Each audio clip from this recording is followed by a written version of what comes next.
चलिए बढ़ते हैं हमारी स्पेशल रिपोर्ट की तरफ। पाकिस्तान के कब्जे वाले कश्मीर में आज रात सन्नाटा है। कल सूरज की पहली किरण के साथ यहां तूफान आने वाला है। रात में ही पाकिस्तानी फौज का बड़ा लश्कर पीओके की तरफ बढ़ रहा है। वजह है पीओके की चुनौती जो उसने करीब महीने भर पहले पाकिस्तान को दी थी। पाकिस्तानी फौज और पुलिस को पीओके के लोगों ने अपनी जमीन से मारकर भगाया था। पाकिस्तान अब बदला लेने आ रहा है। पीओके की आवाम को भी यह पता है और उसने भी जंग की तैयारी कर ली है। पाकिस्तान के कितने फौजी पीओके में घुसने वाले हैं, पीओके ने पाकिस्तान को क्या डेडलाइन दे रखी है, कल क्या होने वाला है, सब कुछ देखिए इस रिपोर्ट में।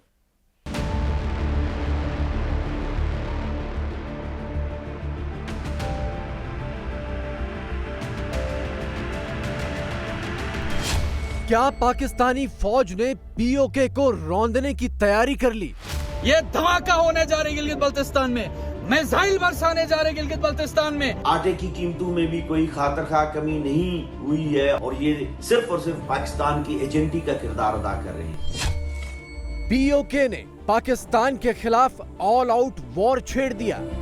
इंशाअल्लाह हम कल और परसों हम भी सिर्फ बंद करने जा रहे हैं। पाकिस्तानी कब्जे वाले जम्मू कश्मीर को पाकिस्तान की गुलामी से आजाद कराने की जद्दोजहद। पीओके में घुस रही है पाकिस्तान की जिहादी फौज। पूरी तरह तबाह बर्बाद है, ये सबको पता है। वो संग गिरा जो हायल है रास्ते से हटाकर दम लेंगे। पीओके में पाकिस्तान के खिलाफ विरोध और प्रदर्शन तो आए दिन की बातें हो गई हैं, लेकिन इस बार कश्मीर के इस दूसरे हिस्से में कुछ बहुत बड़ा होने वाला है। 25 जून की डेडलाइन है। ठीक अगले दिन से बड़े धमाके की तैयारी है। लेंगे ये बात आया है दुनिया पर, हम फूल भी है तलवार भी है। पीओके में बुधवार 26 जून से पाकिस्तान के सारे एंट्री पॉइंट बंद किए जा रहे हैं। पाकिस्तानी फौजों को पीओके में एंट्री नहीं दी जाएगी।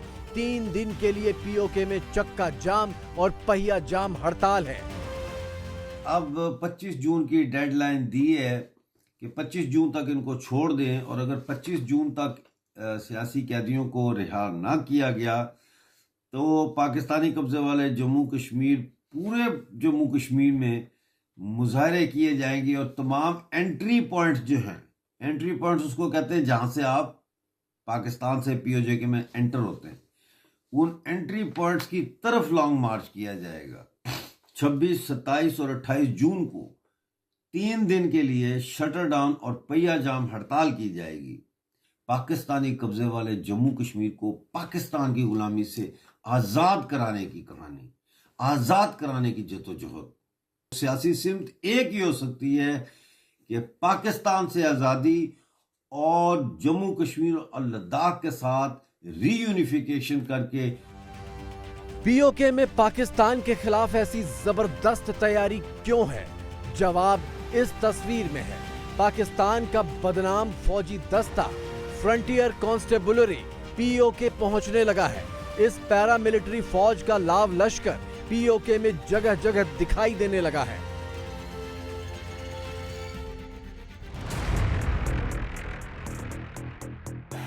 खुद पीओके की कठपुतली सरकार ने पाकिस्तान जाकर पाकिस्तानी गृह मंत्री से इस दस्ते को भेजने की अर्जी दी थी।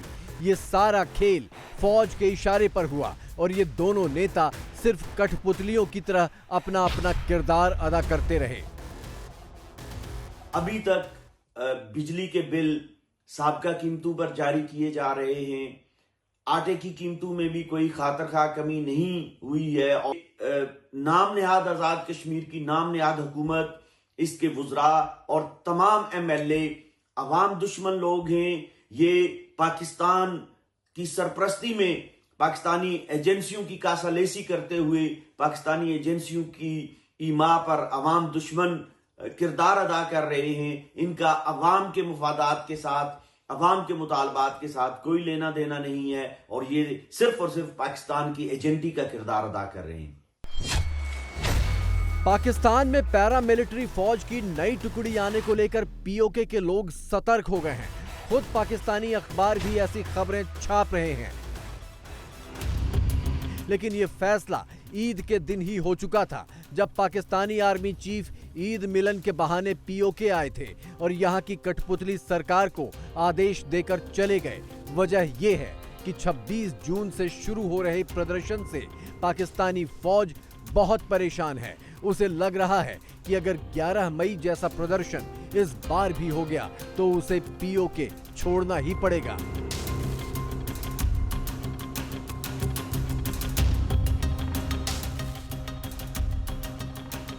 ये धमाका होने जा रहा है गिलगित बल्तिस्तान में, मिसाइल बरसाने जा रहे हैं गिलगित बल्तिस्तान में। हम इनके लिए वो घड़ा बनाएंगे कि इस घड़े में वो एक उल्टे मुंह और औंधे मुंह गिर जाएंगे ये लोग। गिलगित बल्तिस्तान के साथ इम्तियाजी सुलूक बंद करें, वरना गिलगित बल्तिस्तान का नक्शा कुछ और होगा। फिर हम जिम्मेदार नहीं होंगे, हम अवामी नुमाइंदे जिम्मेदार नहीं होंगे। इदारे जो गिलगित बल्तिस्तान की, जो अपने आप को गिलगित बल्तिस्तान के वाली वारिस समझते हैं, जो गिलगित बल्तिस्तान पे हुकूमतें तब्दील करने के हुकूमत रजीम चेंज ऑपरेशन के इंजीनियर्स हैं, बसूरत दीगर ये अवाम किसी को नहीं बख्शती। मैं बतलाना चाहता हूँ इस हुकूमत को, ये हुकूमत के दिन थोड़े हैं, वैसे गिनती के रह गए। आप अब भी पछताएं, आप अब भी अपनी अदाओं पे गौर करें, आप अब भी इन गरीब अवाम, गरीब मुलाजमीन, इस महंगाई के दौर में इनके दर्द को समझें। पीओके में पाकिस्तान की पहली फौज है आतंकी संगठन, लेकिन आवाम के आंदोलन के आगे ये भी फेल हो गए। दूसरी फौज है पाकिस्तानी रेंजर, 10 और 11 मई के आंदोलन में ये भी पिट गए। इसीलिए पाकिस्तान अब अपनी तीसरी फौज भेजकर पीओके को कुचलने की तैयारी कर रहा है। पाकिस्तान के पूर्व राजदूत हुसैन हक्कानी का ये ट्वीट देखिए। उनका भी दो टूक कहना है कि लश्कर तैयबा, जैश मोहम्मद ये सब कुछ और नहीं, पाकिस्तान की फौज ही है। The other narrative has been, no, Pakistan has a unique purpose in history. It's the citadel of Islam. It was created to make sure that India does not become a global power. It has a destiny, etc., etc. And Kashmir is critical to Pakistan's future, and the military is the mainstay of Pakistan's survival. Having nuclear weapons is important for Pakistan's well-being. And ये तस्वीरें करीब 1 महीने पहले की हैं, जब PoK में पाकिस्तान के खिलाफ विरोध प्रदर्शन आर पार की जंग में तब्दील हो गया था। पाकिस्तानी फौज को पीओके के लोगों ने मार मार कर पीओके से बाहर खदेड़ दिया था।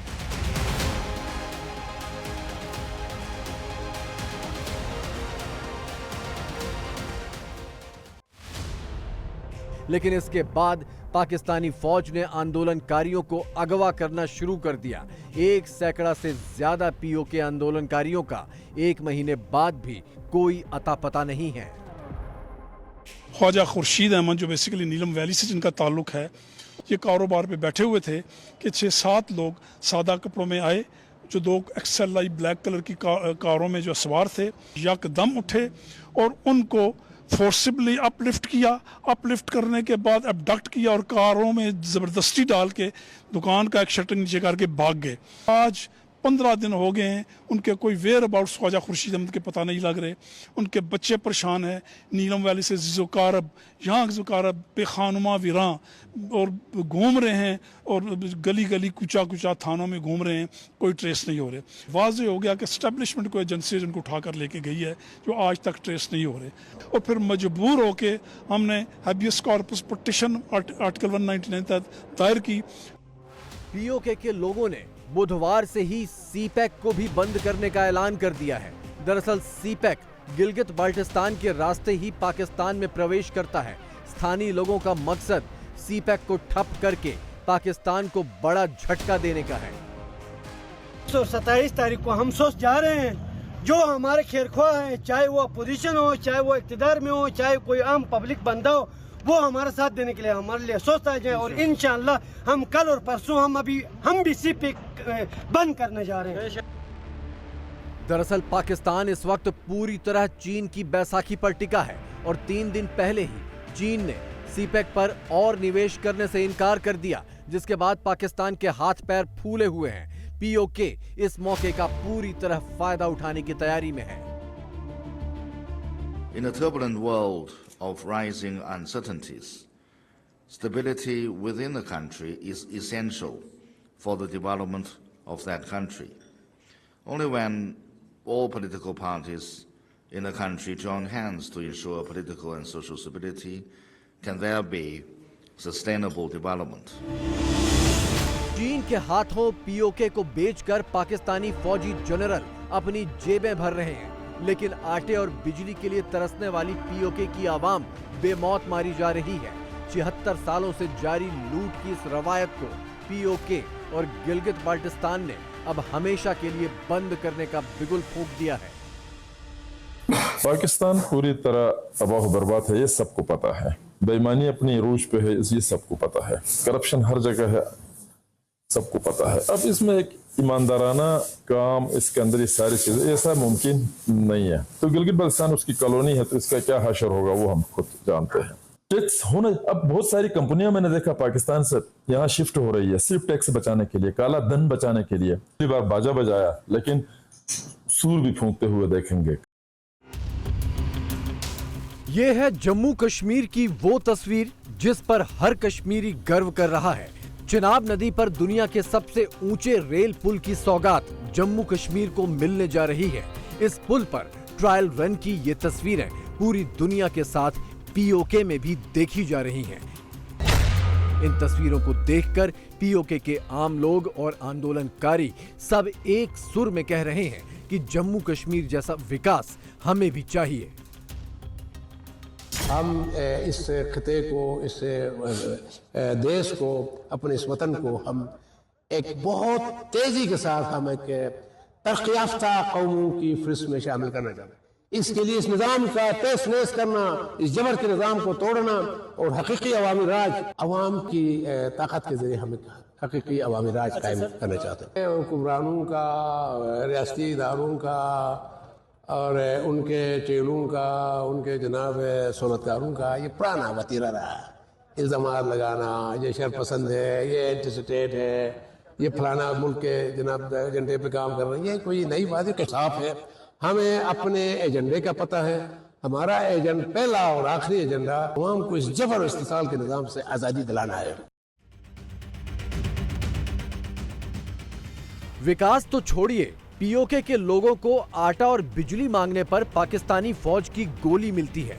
बुधवार से शुरू हो रहे आंदोलन के नए दौर को लेकर भी बहुत बड़ी आशंका जताई जा रही है कि पाकिस्तानी फौज पीओके में फिर से खून की होली खेलेगी। खुद पाकिस्तानी संसद में भी पिछले गोलीकांड को लेकर लानतें भेजी जा चुकी हैं, लेकिन एक महीने बाद ही पाकिस्तान फिर से वही सब कुछ दोहराने को तैयार है। शर्मनाक बात है कि आपसे मुल्क को संभाला नहीं जा रहा। आप कश्मीरियों का खून करते हैं, आप खवातीन को सड़कों को पर घसीटते हैं, आप किसानों की पटकी उतारते हैं। जरा अपने माई बाप अमेरिका सुपर पावर की स्टैंडिंग कमेटी की जरा इनकी रिपोर्ट पढ़े। ये जी स्पीकर साहब, ये स्टेट डिपार्टमेंट की ह्यूमन राइट्स कमेटी की रिपोर्ट है। जरा ये पीएमएलएन का मैं आपको जरा इनका पोर्टफोलियो बताना चाहती हूँ। वो कहते हैं इनकी नून लीग की पहली हुकूमत का खासा है अगवा, अबडक्शन, दूसरा है जाली मुकदमात, तीसरा है सियासी मुखालफिन का कत्ल। अब हमने तो सुना था कि फलस्तीन में, कश्मीर में मकबूजा जगहों पे यहूदी और हिंदू जय खवातीन के खिलाफ टॉर्चर करते हैं, उनको हरास करते हैं। पाकिस्तान एक ऐसा इस्लामी जमहूरिया पाकिस्तान एटमिक ताकत है जिसमें नवाज शरीफ की माँ पे, जिसमें शहबाज शरीफ की माँ के ऊपर खवातीन को सड़कों के ऊपर घसीटा जाता है, उनकी चादर खींची जाती है, उनको पर वाटर कैनन इस्तेमाल किए जाते हैं, लाठी चार्ज होता है, उनको पर FIR की जाती है, चादर और चार दीवारों को पामाल किया जाता है, लेकिन किसी को शर्म नहीं आती है। 26 जून की तारीख बेहद अहम है। इसे लेकर सिर्फ पीओके में हलचल नहीं है, अमेरिका और ब्रिटेन जैसे देशों में भी पीओके से जुड़े लोग हरकत में आ गए हैं और दुनिया को पाकिस्तानी फौज की वहशत की कहानियां सुनाकर अपने लिए समर्थन जुटा रहे हैं। कश्मीर के कश्मीरियों की सबसे बड़ी दुश्मन जो है वो पाकिस्तान आर्मी है। United Kashmir Peoples National Party ने अर्जेंट अपील की है कि अब कश्मीरी चाहे वो पीओके में है कि दुनिया के दूसरे इलाकों में है, अब वो स्ट्रगल शुरू कर दें। अब हम पाकिस्तान के साथ बिल्कुल भी नहीं रह सकते। 22 अक्टूबर 1947 को पाकिस्तान के कबाइलियों और आर्मी के रेगुलर यूनिट्स ने कश्मीर पे उस वक्त की state of Jammu and Kashmir, जिसने अभी ना भारत को ज्वाइन किया था ना पाकिस्तान को ज्वाइन किया था, उस पे हमला करके हमारे हज़ारों लोगों को मार दिया था। हमारी कई माँओं बहनों बेटियों को अगवा करके लेके गए थे और पेशावर और रावलपिंडी के बाज़ारों में इनको बेचा था। लेकिन कश्मीरी इस्लाम के नाम पे पाकिस्तान आर्मी के हाथों बेवकूफ़ बनते रहे। अब कश्मीरियों की आंखें खुल गई हैं। ये तो तय है कि पाकिस्तानी जनरल आसिम मुनीर और शहबाज शरीफ के इशारे पर पिछले 1.5 महीनों की तर्ज पर अभी भी पीओके में इंटरनेट कटा रहेगा, ताकि पीओके में पाकिस्तानी बर्बरियत का नया सिलसिला दुनिया की नजरों से ओझल रहे। लेकिन ये भी तय है कि पीओके के आजादी के जज्बे और जुनून के आगे इस बार भी पाकिस्तान बेबस ही रहेगा। 27 खरब रुपया आमदनी है इस गरीब रियासत के लोगों की बिजली की मद में। कितनी? 27 खरब रुपया। और हमें बताया जाता है कि हम इस्तेकाम की लड़ाई लड़ेंगे, हम इस्तेकाम की लड़ाई लड़ेंगे। इनके बाप दादा लूटते आए हैं जो इस्तेकाम का नारा लगा के यहाँ पे आ रहे हैं। इनके बाप दादा, खुदा की कसम, इनके बाप दादा लूटते रहे हैं आपको। आज भी हम दादाओं के नाम की पेंशन खाते हैं बेगैरत, और इनको शर्म नहीं आती है और आज भी लोगों को झूठ बोलते हैं। आप पर यह लाजम है, आप पर यह कर्ज है कि अगर आप आइंदा ये आपके पास आए तो इन्हें जूतों से इनका इस्तकबाल करना है, जूतों से। अगले 3 दिन पीओके के भविष्य के लिए निर्णायक हैं। पाकिस्तान से आजादी की जंग अंतिम पड़ाव में है और इन्हीं 3 दिनों में उस आखिरी पड़ाव की राह तय होगी।